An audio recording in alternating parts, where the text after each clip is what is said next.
quand un trader sur MetaTrader veut travailler sur des indicateurs ou sur des robots, il peut les faire lui-même. Donc on va voir rapidement comment est construit, on va commencer par les indicateurs, c'est le plus simple, comment est construit un indicateur MetaTrader 4. Et j'ai une autre vidéo pour MetaTrader 5, c'est très similaire, sauf que voilà, il y a quelques petites différences, mais bon. Là, on va s'atteler surtout sur MetaTrader 4. Quand vous êtes sur MetaTrader 4 et que vous voulez avoir accès aux indicateurs, vous allez dans Navigateur, ici, le petit icône qui est ici. Donc soit vous cliquez dessus, ou bien vous faites Afficher, Navigateur. Voilà, CTRL-N pour ceux qui ont des raccourcis clavier qui adorent ça. Donc quand on ouvre ça, on a ici différents répertoires, donc les comptes, on peut avoir plusieurs comptes de trading sur MetaTrader, ça pose aucun problème.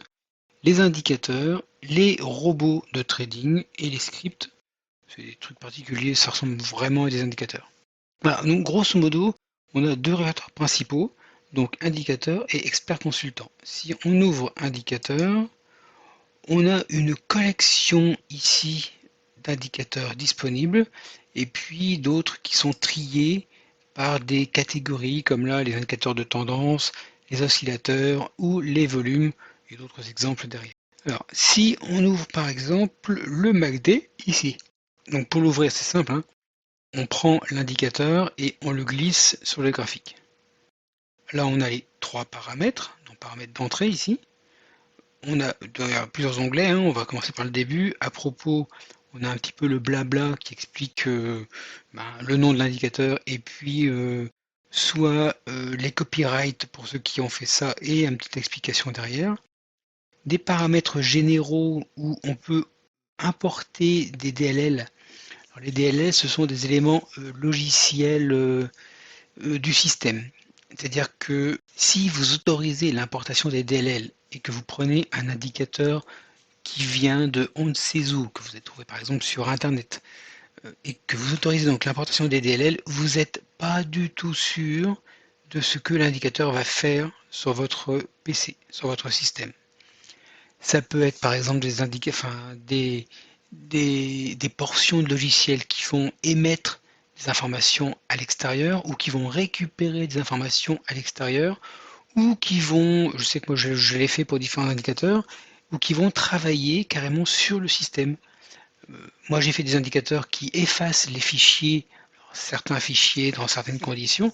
Comme le logiciel MetaTrader ne peut pas faire d'effacement de fichiers en dehors d'une zone réservée, moi j'ai été obligé de télécharger, enfin de récupérer les DLL du système Windows pour faire ce que je voulais. Personnellement, je vous conseille de ne pas cocher cette case-là pour vous protéger des indicateurs ou des robots qui ont des codes, alors je vais pas dire forcément des virus, hein, mais voilà, que vous maîtrisez pas. Donc je vous déconseille de cocher ça. Et après, ici, importation d'experts extérieurs, ouais, pareil, moi je décoche à chaque fois, comme ça je suis tranquille. Si un jour, vous avez un besoin particulier, là seulement, vous allez cocher. Voilà. Pour l'instant, je vous conseille de les décocher. Ici, les paramètres d'entrée sont les paramètres de l'indicateur. Comme j'ai choisi le MACD, il y a les trois paramètres des moyennes mobiles rapides, lentes et moyenne mobile du signal. Après, on peut choisir potentiellement des couleurs, on peut choisir des niveaux.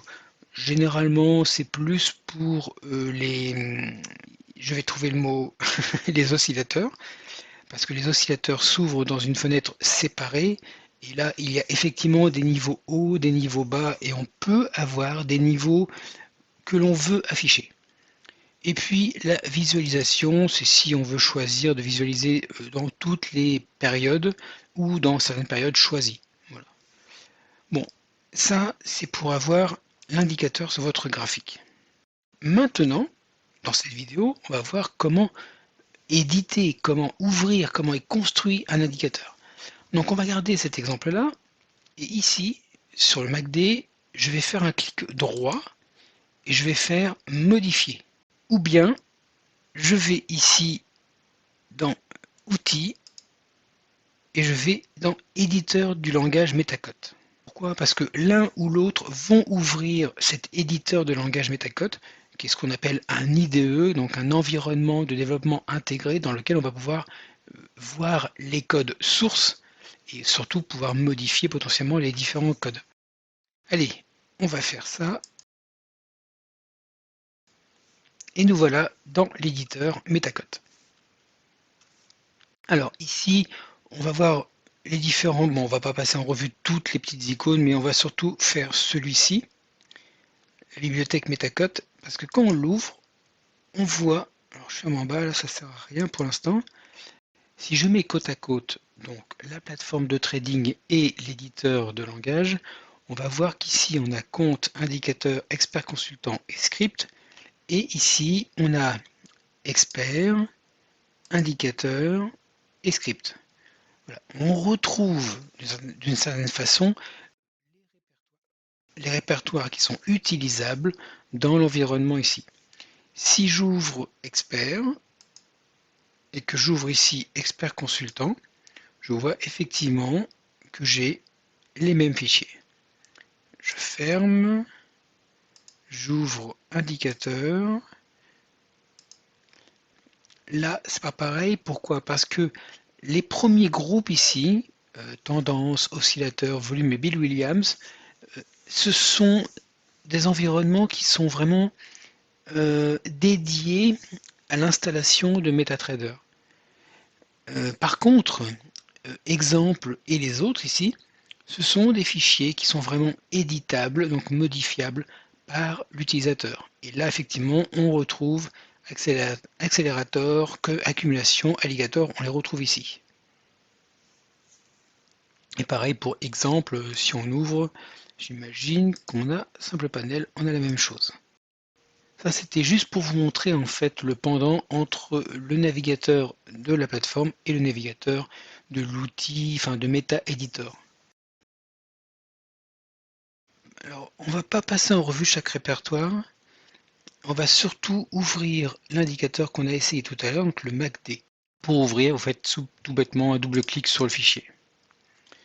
Alors, ici, nous voici dans le code source de l'indicateur MACD que l'on a utilisé tout à l'heure sur la plateforme. Vous voyez, il n'est pas très long. Voilà, il fait 89 lignes. C'est pas énorme, surtout qu'il y a des lignes de commentaires. Donc, c'est un petit indicateur. Ici, on va autopsier cet indicateur. Alors, pourquoi autopsier un indicateur? Il y a deux façons d'apprendre un langage. Soit vous avez des cours, donc des formations, qui vont vous apprendre les rudiments de langage, puis les instructions basiques, puis un peu plus élaborées, puis vous allez travailler sur des exemples, sur des exercices, et petit à petit, vous allez arriver à faire des codes de plus en plus complexes, de plus en plus compliqués, ouais, pour amener jusqu'à des codes vraiment très complets. Voilà. Sauf que pour ça, il faut s'inscrire dans une école ou acheter une formation, avoir un professeur qui est disponible parce que généralement vous avez mille et une questions et puis il vous faut quelqu'un qui parle parce qu'un bouquin seul, voilà, moi je ne sais pas faire. Alors peut-être que vous savez faire, mais moi je ne sais pas faire. Sauf que vous êtes potentiellement un trader.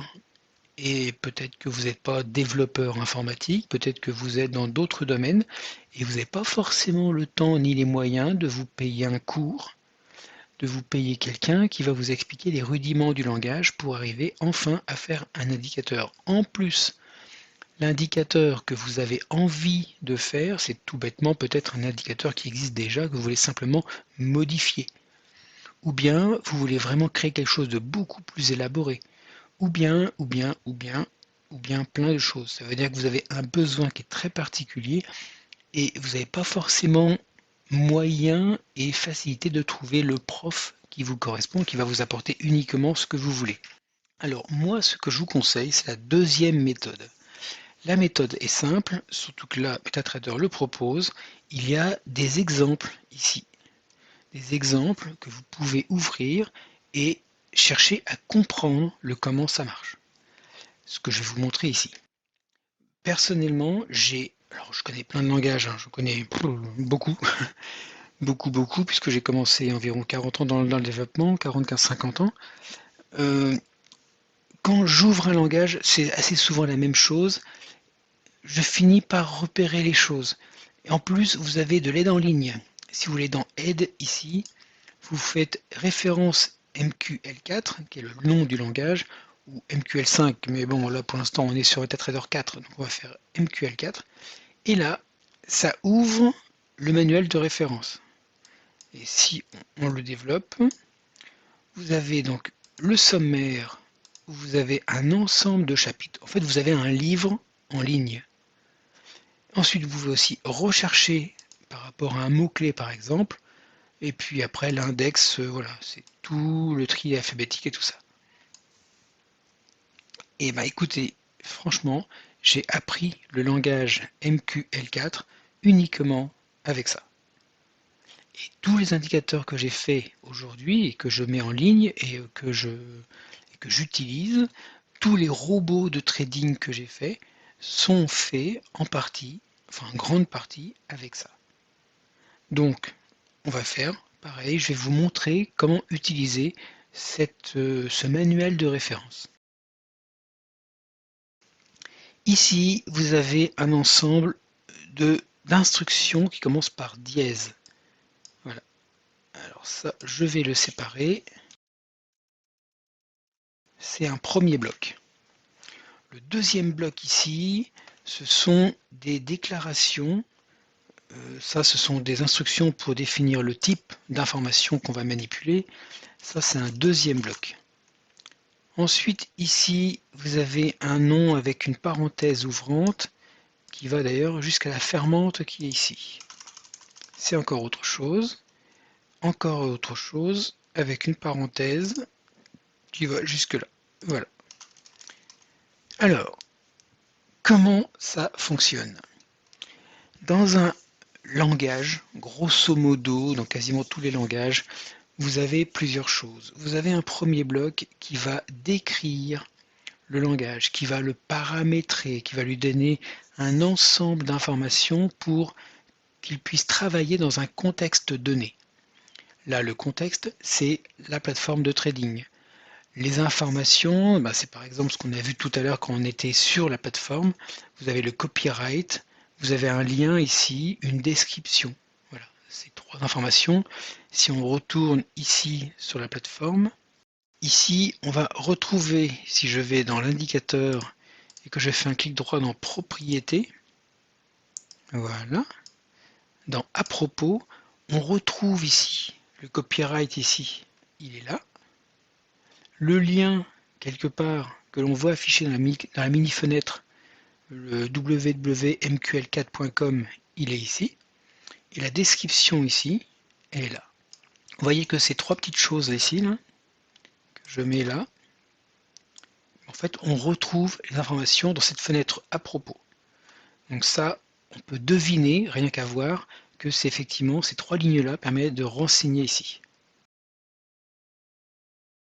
Autre chose que je n'ai pas dit, le langage MQL4 est un langage qui s'oriente et qui s'appuie sur un langage qui existe déjà dans beaucoup d'autres systèmes, c'est le langage C ou C++. Donc si vous connaissez le langage C ou C++, ou en tout cas si vous avez des notions dans ces langages-là, vous allez avoir des facilités pour vous y retrouver. Voilà, ça c'était juste une aparté. C'est pour ça que ici, les lignes que l'on voit là, ce sont des commentaires. Toutes les lignes qui commencent par double slash ici, ou, je vous montre un autre exemple, parce que je crois qu'ils en ont pas mis là. Si vous commencez avec ça, et que vous finissez avec ça, c'est du commentaire. C'est-à-dire que là-dedans, vous faites ce que vous voulez.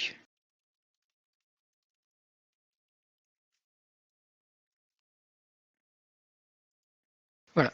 Si on voulait, ça, on pourrait le retirer, ça ne sert à rien pour l'exécution. Ça, je vire, ça, je vire, ça, je vire.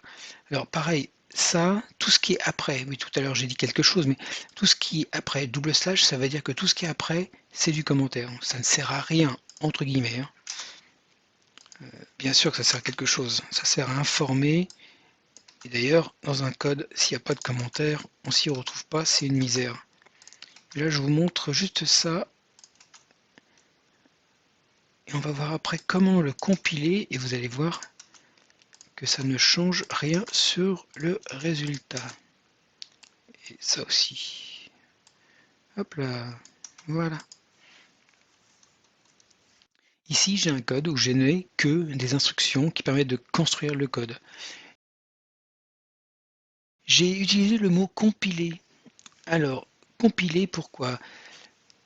Il y a grosso modo deux types de code, deux types de langage. Il y a les langages interprétés et les langages compilés. Un langage interprété, c'est un langage comme par exemple VBA sur Excel. Vous pouvez programmer aussi avec Excel ou avec Word d'ailleurs. C'est un langage où vous écrivez du fichier texte comme ici, avec les instructions bien sûr du langage, et quand vous l'exécutez, vous donnez au système le fichier texte que vous avez écrit, que le système va lire ligne après ligne. Et chaque ligne sera interprétée, donc lue par la machine, traduite en exécution d'opérations pour la machine, et la machine va exécuter ce que vous avez écrit. Et ça va faire ça ligne après ligne. Alors, vous vous rendez compte que c'est pas très rapide comme langage, puisque à chaque fois que le système voudra faire quelque chose, il devra lire un fichier texte, le comprendre, donc l'analyser, vérifier la syntaxe s'il n'y a pas d'erreur d'écriture, si jamais le système arrive à comprendre ce que vous voulez faire, enfin ce que vous voulez faire, oui, et puis exécuter derrière. Il y a cette espèce de traduction entre votre écriture d'instruction et ce que le système peut faire ou ce qu'il doit faire. Et vous avez aussi les langages compilés. Les langages compilés, c'est autre chose. Vous écrivez, hein, comme ça, donc on va dire que c'est pareil. Jusqu'à présent, c'est pareil. Et puis, vous allez lancer ce qu'on appelle un compilateur qui va prendre tous vos fichiers sources que vous avez écrits, là on appelle ça un fichier source, et il va le traduire, mais traduire en une seule fois. C'est-à-dire qu'il va transformer ceci en un fichier qui est uniquement compréhensible par la machine, avec des instructions pour la machine. L'avantage, c'est que quand vous allez exécuter ce fichier-là, ce fichier binaire qu'on appelle un fichier binaire qui a été traduit par la machine dans un fichier qui est exécutable par la machine va pas du tout analyser la syntaxe, va pas analyser les commentaires, va pas, non, rien. Il va exécuter tout simplement tout ce qui a été écrit, sans faire ce travail de traduction. Et c'est beaucoup plus rapide. Donc là, on a un système qui est compilable. C'est-à-dire que quand vous avez écrit votre code ici, vous avez un bouton ici qui s'appelle compiler. Et le fait de cliquer sur ce bouton, voilà, il a lu le fichier MQ4, donc celui sur lequel on est, hein, on a le nom en bas, en haut là, pardon, et puis il fait différentes opérations et il a traduit votre fichier source que l'on voit ici en un fichier qui est exécutable par la machine, donc là en l'occurrence par la plateforme MetaTrader 4, et ça lui a pris 289 millisecondes. Donc ça va, c'est assez rapide. Alors pour vous montrer que ça fonctionne, donc ça je vais retirer, c'est simple, je vais reprendre l'indicateur et je vais le remettre dessus, ça c'est celui qu'on a fait. Alors, vous allez me dire, oui, rien ne prouve que c'est celui qu'on a modifié. Vous avez raison. Donc on remonte et on va dire, tiens, le copyright, on va dire la fine équipe et la description, on va dire que c'est le MACD modifié. Voilà, j'ai fini ça, je compile, 246 millisecondes, Je prends le MACD ici, je glisse sur le graphique et on voit qu'effectivement c'est bien le code qu'on a modifié. Ce qui prouve bien que tous les commentaires qui sont dedans, qu'on a retirés, bon, sauf ceux-là parce qu'ils étaient en bout de ligne, les commentaires effectivement n'apportent rien de changé en fait dans l'exécution du code. Je continue. On a vu pour l'instant que 3 lignes. À celle que vous avez ici. Et là, j'ai property strict. Alors, si je veux savoir ce que veut dire la ligne property strict, je peux simplement double-cliquer sur le mot ici et aller dans Aide, référence MQL4. Automatiquement, ça va ouvrir la fenêtre qui correspond à tout ce qui est property et dedans on a l'ensemble des attributs ou des constantes qui sont utilisées. Alors là, c'est très intéressant. Ici, on voit par exemple, alors bien sûr c'est en anglais, hein, je suis désolé, mais là par exemple, on a une constante, donc strict, qui permet c'est une directive de compilation pour avoir un mode de compilation strict, comme son nom l'indique, c'est-à-dire qu'il ne va pas du tout autoriser des petites libertés du programmeur. Ça, je vous conseille, voire j'aimerais vous obliger à le mettre partout dans vos codes. Vraiment partout. Pourquoi? Parce que j'ai récupéré énormément d'indicateurs sur Internet, beaucoup de codes de programmeurs lambda hein, qui font des indicateurs. Alors oui, les indicateurs, certains fonctionnent sans forcément avoir cette ligne-là, property strict. Donc on pourrait se dire, ça sert à rien. Sauf que vous n'êtes pas à l'abri d'une erreur d'écriture qui d'ailleurs de temps en temps génère des warnings à la compilation. Et ça veut dire que vous n'êtes pas à l'abri d'avoir un code qui marche parce que vous avez du bol. Donc moi je vous conseille toujours de le mettre. Ça va vous obliger à réfléchir sur des messages d'erreur à la compilation ou des messages de warning, ce qu'on appelle des warnings, mais au moins vous allez avoir un code qui fonctionne derrière. Moi, je vous conseille par expérience, vraiment c'est quelque chose d'extrêmement important. Ici vous avez include. Alors pareil, include, on se met dessus, aide référence, et là on voit include avec un nom de fichier derrière. La ligne de commande qui est placée n'importe où dans le programme est utilisée habituellement pour des inclusions qui seront placées au début du code source. C'est-à-dire que ici, quand on va cliquer sur compiler, l'outil logiciel, ce qu'il va faire, arriver à cette ligne-là, il va supprimer cette ligne-là et il va ouvrir le movingaverage.mqh, généralement dans include. Et ici. Alors si on double-clique dessus, voilà.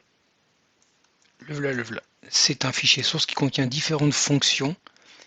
Donc les fonctions, voilà une, hein, c'est des calculs de moyenne mobile en fait tout simplement.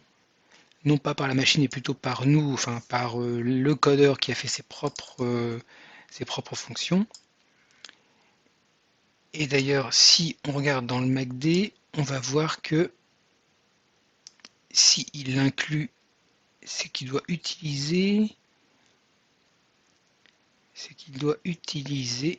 voilà, sample MA on buffer, voilà.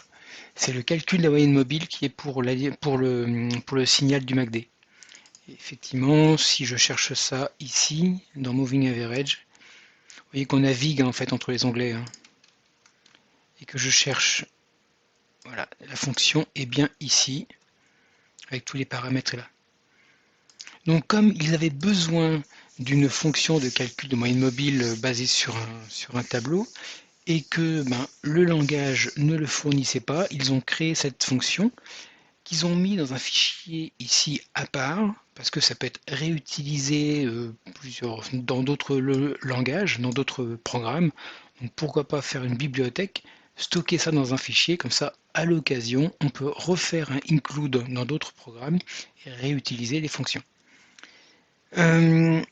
Ensuite, on a les properties indicateurs. Alors ça, c'est pas mal intéressant.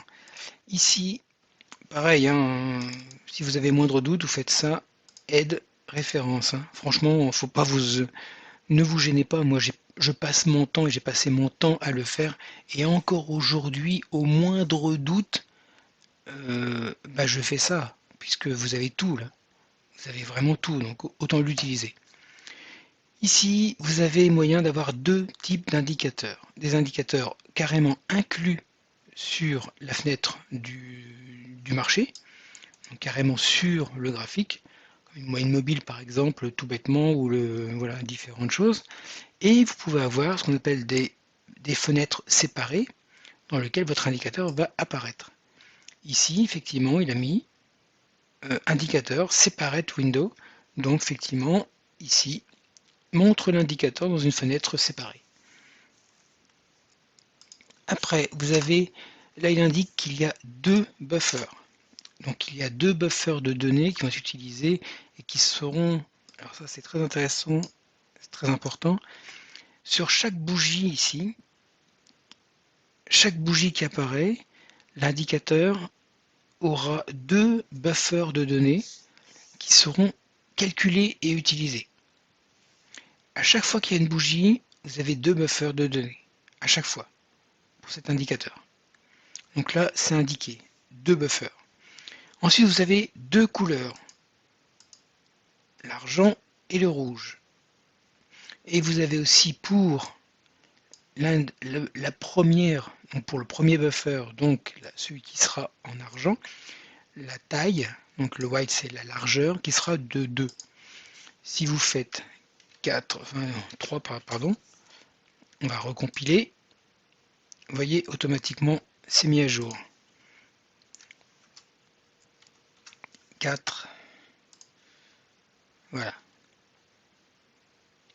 Et si on veut, donc là je sélectionne la ligne, je fais copier-coller en CTRL-C, CTRL-V, et que je mets le 2, à ce moment-là c'est la deuxième ligne en fait, deuxième buffer, et que je compile, c'est la ligne rouge qui va changer. Les couleurs, on les a vues tout à l'heure. Hein. Si vous êtes ici et vous faites propriété, dans couleurs, vous retrouvez l'argent et le rouge.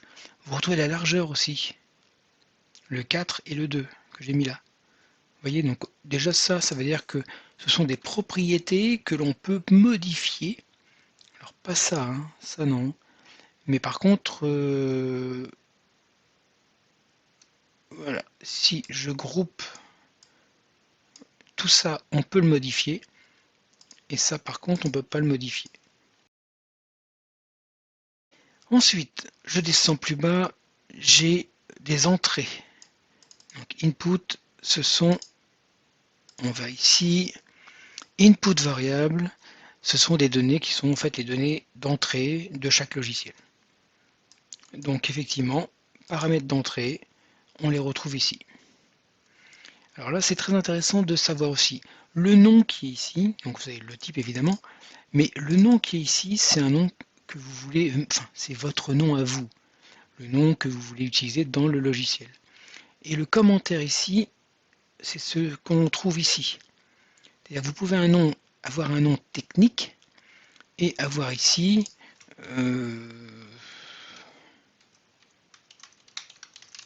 voilà, comme ça vous pouvez faire quelque chose en français. Ça va fermer. Je réouvre les propriétés. Et voilà, on a quelque chose qui est plus lisible. Voilà. Vous pouvez avoir un code en anglais, mais avoir des commentaires qui seront réutilisés ici. Donc ça, ce sont les paramètres d'entrée. Je ferai peut-être une vidéo spécifique sur les règles de nommage ou les noms, ce qu'on peut faire en fait pour avoir quelque chose de propre.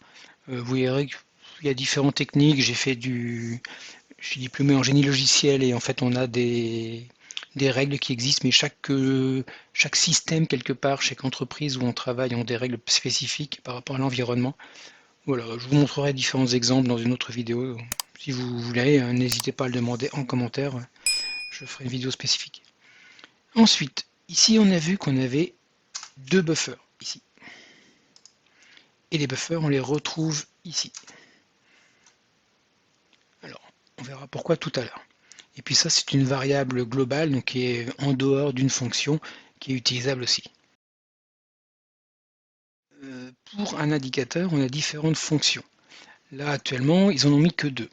On a le onInit et le onCalculate. Pareil, onInit, vous faites ça, aide, référence. Et là, vous voyez que le onInit, c'est une fonction d'initialisation, comme son nom l'indique. Il peut avoir comme paramètre soit void, donc on n'attend rien en retour, ou le type entier. Si on a void, ça veut dire qu'on n'a aucune valeur en sortie. Si on a entier, ça veut dire qu'on peut avoir une de ces trois valeurs en sortie. C'est-à-dire que soit l'init est correct, ou l'init est en erreur, ou bien il y a carrément un paramètre qui est incorrect. Ici, ils ont fait une sortie en int, et si on regarde bien, la fin de la fonction est en init correct.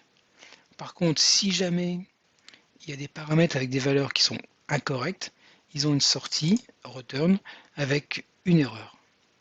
Ils auraient d'ailleurs pu mettre aussi paramètres incorrects vu que c'est des choses liées aux paramètres. Voilà, c'est comme ils ont voulu faire ça.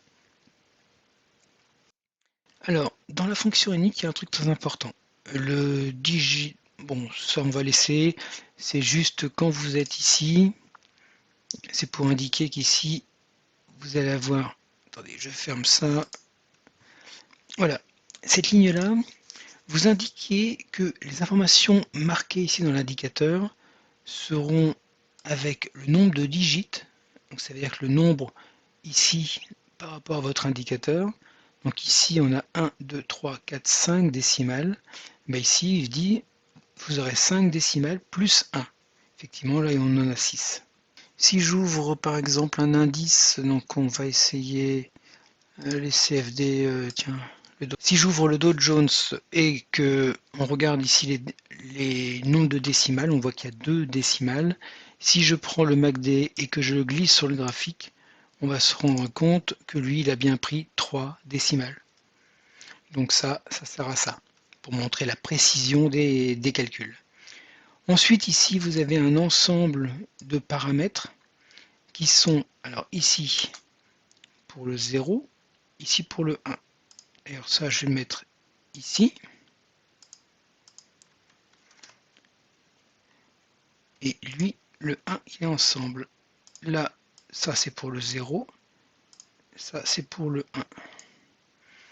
Et ça c'est global. Alors, oui, je fais mon rangement, et vous voyez, ça n'a pas trop d'importance dans ces situations-là. Ici, vous avez le style d'affichage. Donc on sait que le buffer, tout ce qui sera lié avec le premier buffer ça commence toujours par 0, vous aurez un histogramme. Vous utiliserez ce buffer de données qui est déclaré ici et il va s'appeler MACD. Et le deuxième, vous aurez une ligne, le buffer sera celui-ci qui est là et il va s'appeler signal. Et puis surtout un truc intéressant, le signal ne sera affiché que après le paramètre qui est donc la durée de la moyenne mobile du signal. Ça c'est pour améliorer le signal quand par exemple vous avez les débuts. Si vous avez au tout début du graphique, voilà, c'est pour le forcer non pas à l'afficher dès le début, qui serait complètement ridicule puisqu'en fait il n'est pas calculé, donc on aurait n'importe quoi, mais plutôt dès que cette moyenne mobile quelque part est calculée. Si je supprime cette ligne-là, en mettant un double commentaire, et que je compile, on va se retrouver avec ici la ligne signal qui est à 0, et puis d'un seul coup cette petite remontée qui va arriver jusqu'au moment où il a vraiment une valeur utilisable. Donc effectivement, c'est une protection d'affichage pour rendre l'indicateur lisible et cohérent avec les données qui sont affichées. Tout à l'heure, je vous ai montré ici la déclaration des buffers. Généralement, quand on déclare un buffer, on lui définit une taille définie. Par exemple, je veux 100 valeurs, Voilà, on met 100 entre parenthèses. Ici, c'est un buffer très particulier parce qu'en fait, il n'a pas de taille prédéfinie vu que ça dépend du nombre de bougies, du nombre d'éléments de période que vous avez affiché. Donc, pour Metacode, donc pour le langage Metacode, vous déclarez juste un buffer sans taille ici, et c'est le système lui-même, donc c'est MetaTrader 4, qui va dimensionner ou redimensionner le tableau en fonction du nombre de bougies qu'il y a sur le graphique dans tout l'historique. Donc si vous avez, je sais pas, un historique de 10 000 bougies, vous aurez un tableau de 10 000 valeurs. Voilà, ça c'est important de le savoir. Ensuite, ici, on a le nom de l'indicateur que l'on voit ici. MACD, entre parenthèses, on retrouve les périodes. Donc en fait, on retrouve ici MACD avec la parenthèse, avec cette valeur-là qui est numérique, mais on la transforme en chaîne de caractères, plus le deuxième, le troisième, et on finit la parenthèse, ici. Puis après, ces deux valeurs-là sont automatiquement affichées par le fait d'avoir les valeurs calculées dans les différents buffers. Ensuite, il y a un test ici pour dire si les paramètres sont alors inférieurs à 1 ou supérieurs à ceci ou tout ça, enfin bref, s'il y a une incohérence, à ce moment-là, on fait un print. Print, ça va s'afficher, je vais montrer tout à l'heure où, et puis vous avez carrément le fait de dire bah, ça c'est une erreur. Alors ici, ils ont fait quelque chose de particulier, ils ont dit les paramètres sont vrais ou faux. C'est une variable ici qui est un booléen. C'est uniquement utilisé quand c'est appelé de l'extérieur. Là, il n'y a pas trop de sens. En fait, que du moment que c'est pas, ça finit pas en succès, en fait, l'indicateur est sorti, il n'est pas exécuté, donc il ira jamais plus loin. Donc ça n'a pas trop de sens. Ça n'a vraiment pas trop de sens. Donc cette variable-là, peut-être qu'elle était utilisée avant dans les langages, dans les vieilles versions du langage. Aujourd'hui, ça n'a pas de sens, vu que de toute façon, il n'y aura jamais dans uncalculate. Et pour le prouver, on va le tester. Je vais donc supprimer ici l'indicateur et je vais le remettre. Et là, dans les paramètres, je vais mettre 0. Et je fais OK. On voit qu'il ne fait rien. Si je fais un clic droit, je vois que je n'ai pas moyen, je vois aucun indicateur. Généralement, quand on a un indicateur, on voit liste indicateur, enfin, il n'y a rien. Et si j'ouvre la fenêtre du bas, le terminal, et que je vais dans Expert, ici à droite, où là je vois qu'effectivement j'ai chargé MACD, et ici, donc je l'ai fait ici, j'ai chargé l'indicateur MACD. Ici, il me dit attention, mauvais paramètre d'entrée. En fait, c'est le message que l'on a là. Hein. Wrong input parameter. Ici, initiation failed. Donc effectivement, c'est l'init failed que l'on voit là. Et puis, il a fini et il a surtout retiré l'indicateur. Donc le fait de faire le init failed retire l'indicateur. Ça veut dire que cette ligne-là ne sert à rien. Celle-là ne sert à rien. Ça ne sert à rien. La déclaration ne sert à rien.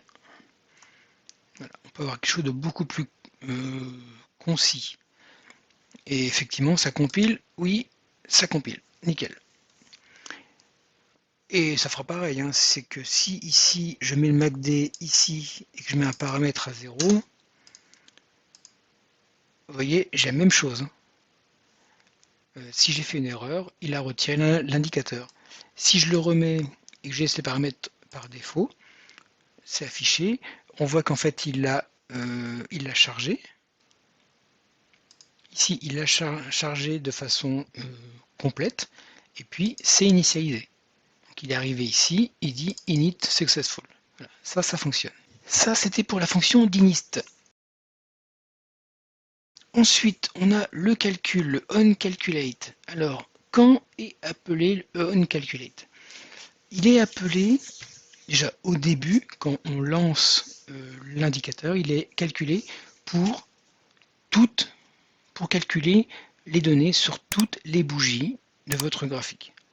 Alors, pas uniquement celles qui sont affichées, mais toutes, vraiment toutes les bougies. Si on va dans propriétés, je ne sais pas si on voit le nombre de bougies là. Non, on ne voit pas. Par contre, dans outils, options, graphiques, on voit que par exemple là, on peut avoir 512 000 graphiques maximum.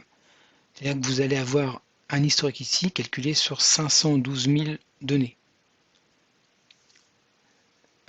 Ça, faut le savoir, c'est très intéressant et c'est très important parce que si vous avez un indicateur, vous mettez beaucoup de buffers comme ça là. Ces buffers, ça va prendre de la place en mémoire.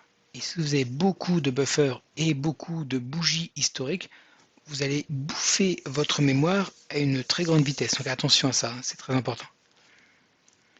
Donc, dans le onCalculate, on a beaucoup de paramètres dans lesquels on retrouve en fait le nombre total de bougies, le nombre total des bougies qui ont été calculées au coup précédent, et ensuite vous avez tous les paramètres liés aux bougies.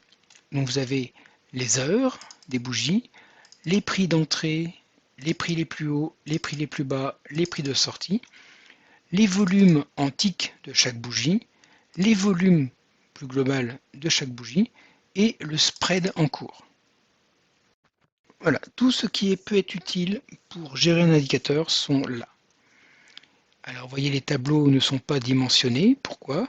Parce que vous allez prendre par rapport à la bougie qui vous intéresse. Ici, je ferai une vidéo avec un petit dessin sur un tableau exprès parce que c'est particulier. Vous avez ça que l'on retrouve dans quasiment tous les indicateurs de MetaTrader, enfin de MetaCote. Ouais. C'est un moyen de pouvoir savoir exactement quelles sont les bougies, et les calculs à effectuer. À savoir que si vous êtes sur un graphique, alors là je suis sur la première bougie, la bougie la plus récente. Ici, dans le tableau, elle a un indice. L'indice dans MetaTrader est inversé. Je ne sais pas, on va pouvoir aller voir ça dans la référence.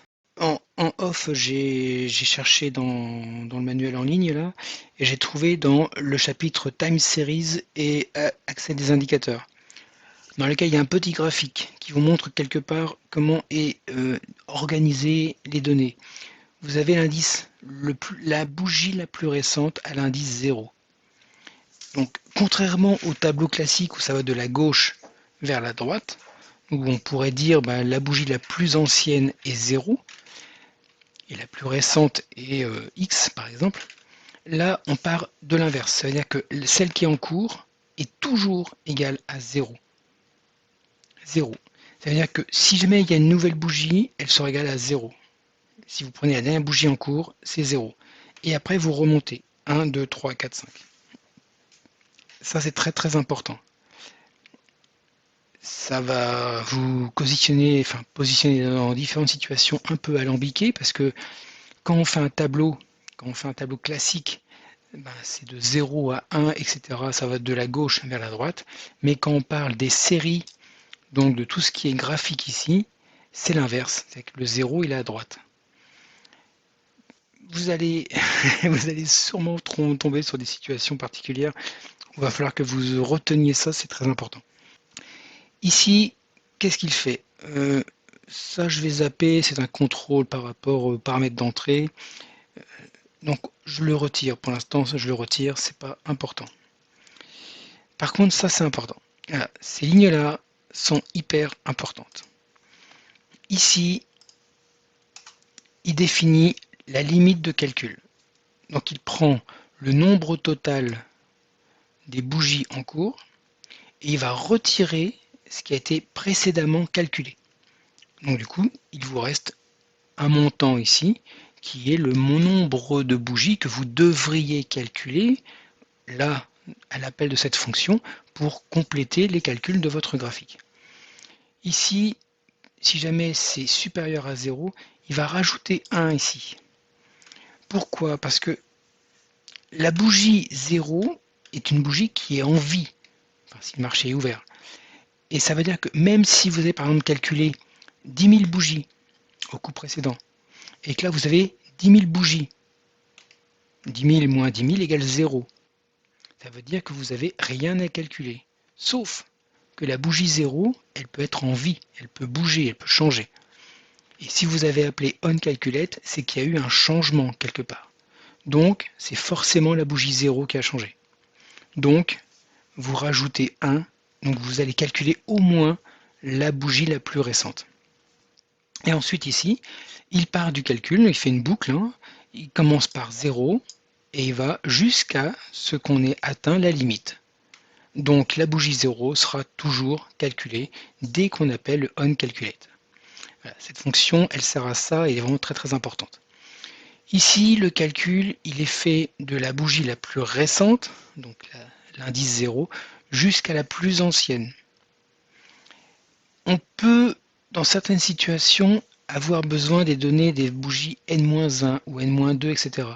Donc peut-être que cette boucle-là, un jour, si vous faites un indicateur, vous devriez changer. Donc vous partirez de la bougie la plus ancienne jusqu'à la plus récente, afin d'avoir des moyens de récupérer les valeurs précédemment calculées sur les autres bougies. Et puis ici, il fait un calcul. Je vais agrandir un peu. Ici, il fait un calcul, donc il rajoute dedans le IMA, c'est la moyenne mobile. C'est une fonction intégrée moyenne mobile. Pareil, hein, vous avez un doute, vous faites clic droit, vous sélectionnez aide, référence, et vous tombez sur IMA. Et IMA, c'est le calcul d'un moyenne mobile, de l'indicateur moyenne mobile, et c'est en fonction des paramètres ici rentrés. Avec des exemples, en plus vous avez des exemples ici en bas. Donc, hop là, ici vous calculez le MACD avec cette formule-là, et puis ensuite ici vous calculez la valeur du signal avec cette fonction ici. Voilà. Donc quelque part, ben voilà, ça marche. Alors, ici, j'aime pas cette manière d'écrire, mais je ferai aussi une vidéo qui montrera les bonnes manières d'écrire parce que c'est... Là, il y a des pièges là-dedans, il y a beaucoup de pièges dans le mode d'écriture comme ça, moi ça me va pas.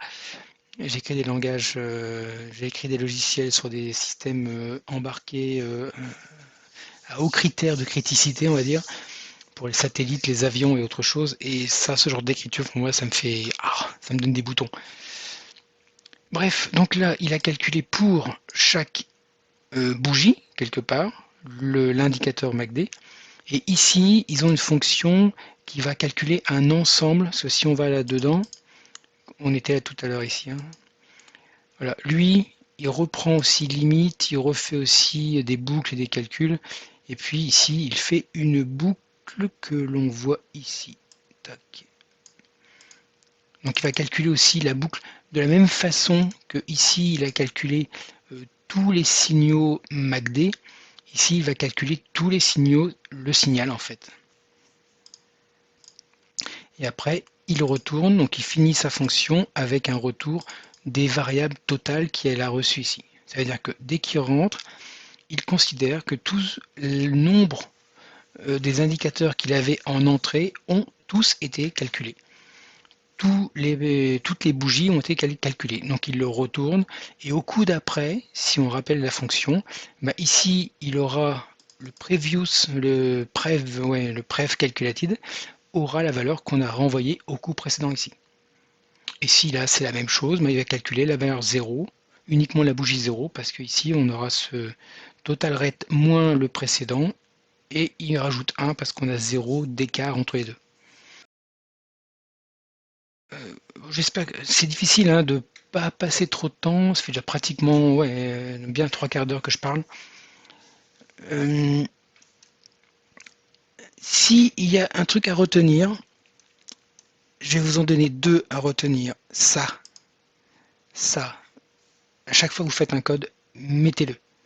À chaque fois que vous récupérez un code, mettez-le. Ça va vous supprimer un nombre d'erreurs assez énorme et ça va vous forcer quelque part à écrire un code propre.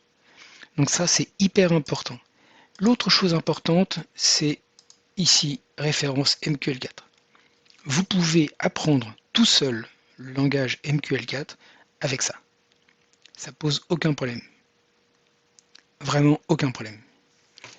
Voilà, je vous ai donné les 2 points principaux. Maintenant, si cette vidéo vous a plu et si ça vous a apporté quelque chose, bah, écoutez, n'hésitez pas, hein, vous levez le pouce. Vous partagez la vidéo si ça vous intéresse aussi, pour partager avec quelqu'un d'autre.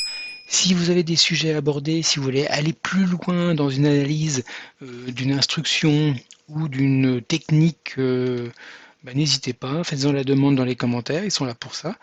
Et puis moi, bah, écoutez, je ferai des vidéos en rapport avec vos demandes, puisque c'est ma passion, donc j'aurai sûrement quelque chose à faire. Maintenant, il me reste à vous laisser, faites attention sur les marchés, et puis à une prochaine fois.